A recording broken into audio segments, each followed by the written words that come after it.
दरम्यान उद्या आमदारांची बैठक पार पडणार आहे, ज्यात विधिमंडळाचा गटनेता म्हणून सुनेत्रा पवारांची निवड होईल आणि त्यानंतर उपमुख्यमंत्री म्हणून सुनेत्रा पवार यांचा शपथविधी होणार आहे। सुनेत्रा पवार या पहिल्या महिला उपमुख्यमंत्री असतील। पाहूयात या संदर्भातला एक रिपोर्ट। उपमुख्यमंत्री पदाची जागा खाली आहे, ती आपल्याला ताबडतोब सुनेत्रा वहिनींच्या द्वारे कशी भरता येईल याच्याकडे आमचं जास्त लक्ष आहे। एकमत झालं आणि सगळी व्यवस्थित झालं, उद्याच्या उद्या शपथविधी सुद्धा होऊ शकतो। अजित पवारांच्या राष्ट्रवादीचे नेते छगन भुजबळांच्या बोलण्यातनं एक बाब स्पष्ट झाली आहे की अजित पवारांची जागा सुनेत्रा पवारच घेणार। आमदारांच्या बैठकीत एकमत झालं की उद्याच शपथविधी होणार असं भुजबळ म्हणाले। सुनेत्रा पवार वहिनींच्या द्वारेच उपमुख्यमंत्री पदाची खुर्ची भरावी असे प्रयत्न असल्याचं सांगून सुनेत्रा पवारच उपमुख्यमंत्री असतील हेही भुजबळांनी स्पष्ट केलं। उपमुख्यमंत्री पदाची जागा खाली आहे, ती आपल्याला ताबडतोब सुनेत्रा वहिनींच्या द्वारे कशी भरता येईल याच्याकडे आमचं जास्त लक्ष आहे। सुनेत्राताई ज्या आहेत त्यांच्याकडे ते पद आपण द्यावं, अशा अनेक लोकांचं जे आहे मी TV ला सुद्धा ऐकतोय आणि ते काही चूक आहे असं मला वाटत नाही आणि ते करायला पाहिजे। पण ती शेवटी जो आहे निर्णय हा CLP मध्ये होईल। उद्याची मीटिंग ही CLPची मीटिंग आहे, CLPचा नेता ठरवण्याची। हे अजित पवार आपण त्याला विधिमंडळ पक्ष प्रमुख CLP लीडर तेवढी मीटिंग आहे उद्या आणि कदाचित एकमत झालं आणि सगळी व्यवस्थित झालं तर उद्याच्या उद्या शपथविधी सुद्धा होऊ शकतो। अजित पवारांची जागा भरण्यासाठी राष्ट्रवादीकडून जोरात हालचाली सुरू झाल्या। प्रफुल्ल पटेल, सुनील तटकरे आणि छगन भुजबळांनी मुख्यमंत्र्यांची भेट घेतली, ज्यात पुढची प्रक्रिया पूर्ण करावी अशी विनंती केल्याचं प्रफुल्ल पटेलांनी सांगितलं।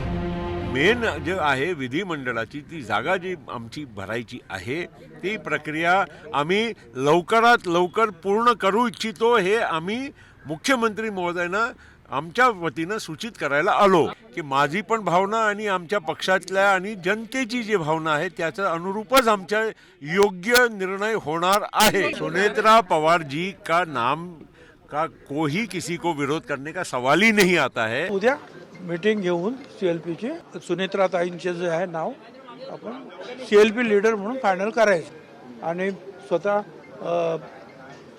तटकरे आणि प्रफुल्ल त्याच्यामध्ये लक्ष घालताय। CM साहब से जो है हम लोग गए थे तो टेंटेटिवली जो है कल हो सकता है क्या सब शपथ विधि से लेकर सारी चीजें, तो मुख्यमंत्री ने कहा कोई मुझे प्रॉब्लम नहीं।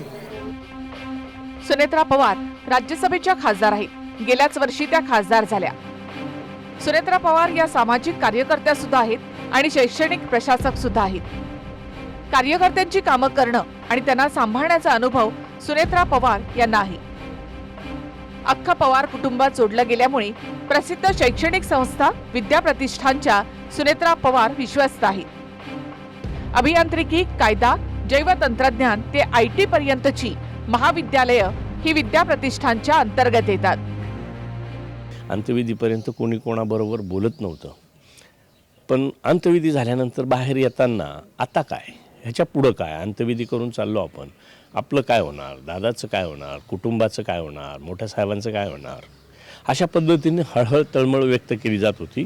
त्यावेळेला काहींच्या मुखातून स्वर येत होते की काही करून आता सुनेत्राताईंना पुढं आणावं, सुनेत्राताईंना उपमुख्यमंत्री करावं का जेणेकरून एक सांत्वन होईलच होईल, पण त्याच्याबरोबर कार्यकर्त्यांना एक आधार मिळेल अशा पद्धतीची भावना त्या ठिकाणी होती। महायुती सरकारमध्ये शिंदेंची शिवसेना आणि अजित पवारांच्या राष्ट्रवादीला उपमुख्यमंत्री पद दिलंय। आता अचानक अजित पवारांचं विमान अपघातात निधन झाल्यानं त्यांच्या जागी अजित पवारांच्या उत्तराधिकारी त्यांच्या पत्नीच असतील हे भुजबळ, प्रफुल्ल पटेल यांच्या बोलण्यातनं स्पष्ट झालं। मला वाटतं हा राष्ट्रवादी काँग्रेसचा दादा गटाचा प्रश्न आहे। त्या संदर्भात आम्ही काही टिप्पणी करणं हे काही मला वाटतं योग्य होणार नाही, पण हा सर्वस्वी त्यांचा विषय। त्यांचे जे आमदार आहेत, त्यांचे सर्व नेते आहेत सगळे दुसऱ्या फळीतले, ते या बाबतीवर विचार करतील, ठरवतील। माननीय मुख्यमंत्री मोदींची मला वाटतं त्यांनी काल आपण बियातच बघितलं की भेटही घेतलेली आहे। अजित पवारांच्या राष्ट्रवादीत दिग्गज नेत्यांची फळी आहे, पण सुनेत्रा पवारांचं नाव राष्ट्रवादीत सर्वमान्य आहे।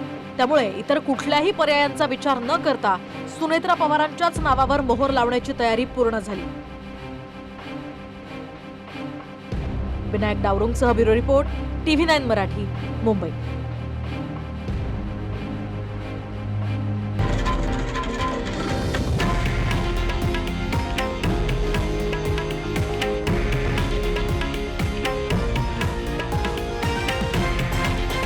हे आहे देशातील नंबर 1 न्यूज नेटवर्क आणि आपण पाहत आहात TV9 मराठी, एकमेव.